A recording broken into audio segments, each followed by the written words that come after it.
How's Emma going? Concussion. Good, yeah, good. So we just got off the track from our main session, and she trained really well. So she's just got to tick off the last part of her protocols, but she trained really well today, so I expect her to be available. And how's Julia going with the hand? Slowly, so a bit of a niggle in her hammy. It's a bit of a strange one. It's, she can actually function and do things really well. It's just a matter of, is this week the right week for her, or there's a bit of extra time support. Her being a bit more confident in her own body, so she trained well today. So all the flags are green. So it'll just be a bit of a medical checkup post this, and then make a call whether it's this week or she just has one more week off. I say Shelley as well seems to be progressing well, and a couple of weeks knocked off of her timeline as well. Yeah, it's getting really tricky at the moment. Like everyone's now becoming available, which is great. So Shell did some training today actually, so she's moving pretty well as well. So. I think the time frame is still the same for her, 3-4 weeks potentially before she can play, but that might get fast-tracked if she progresses quicker than expected. So we're running out of games clearly, but yeah, she's progressing pretty well.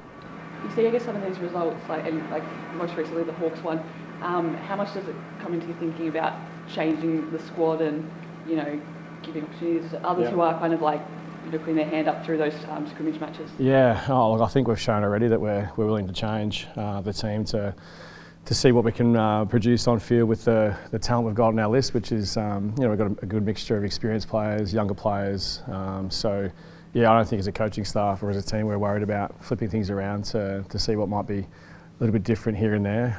We had some good match practice today with a few players playing different roles. We always talk about our players having dual roles, which is important. So to see that training, but also to see it in games is probably the most important part. So, we'll have our match committee tonight, but also, we're going to go into this week picking a team that we think will perform across the ground to the best of their ability and give us the win, which is what we're after. Did you watch the scrimmage match on the weekend? I did. Did you take anything out of those performances? Yeah, I did actually. I went to the scrimmage. It was really well organised. We thought as a coaching group that the scrimmage, the talent on the field across the 6 or 7 teams that played was really high, and it was a great game to watch. Our girls in particular, we thought did the roles that they had to fulfil. I thought Chantel Mason, she kicked a couple of goals, took a nice couple of clunks up forward, which is good for her. Her position in the team as a forward. Caitlin Tipping did well in the ruck against some experienced rucks in the opposition. Meg McDonald played really well in the back half as well. I'm missing someone, I can't remember who it was, but they all played their role as what we want them to do from an on-field perspective. So we can't ask more than that, and they've again trained really well. So a few headaches around selection for us, which is a good thing. Yeah. Gabby Featherston in that scrimmage. Gabby was the other one. My apologies. Actually, Gabby played very well. Yeah. So she plays an inside mid forward.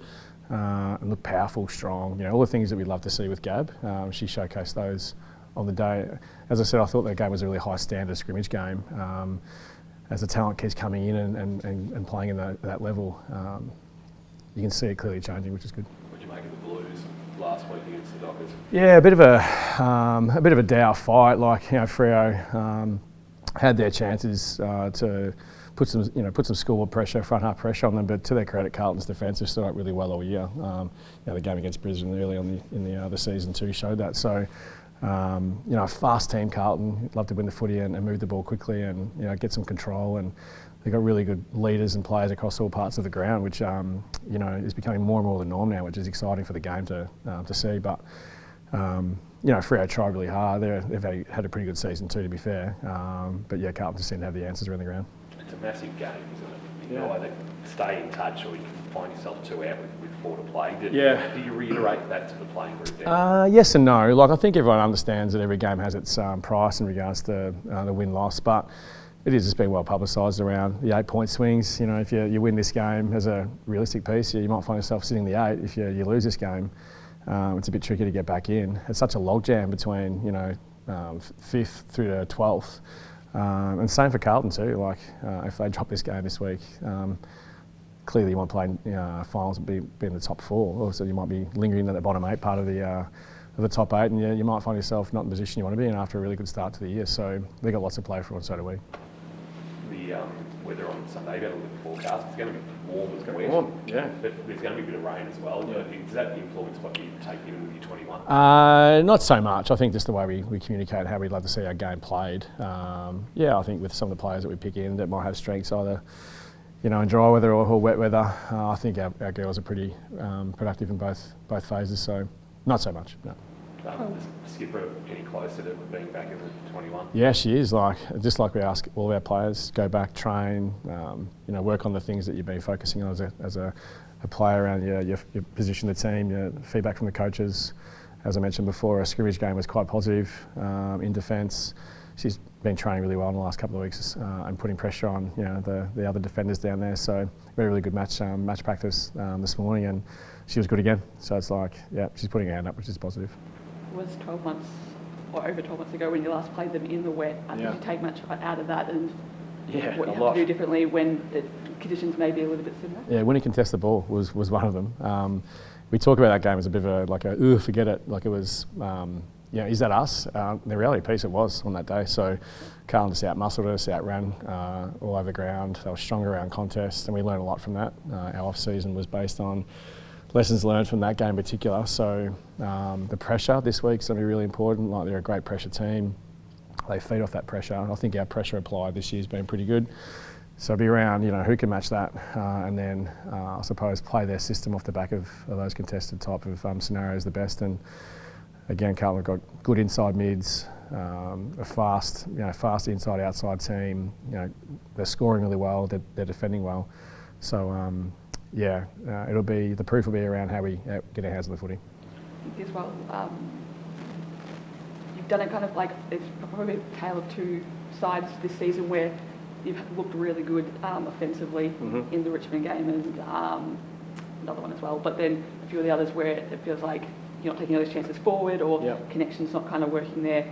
How do you kind of identify that part of the game to get that scoreboard ticking? It's interesting. The scoreboard's ticking over. There's points.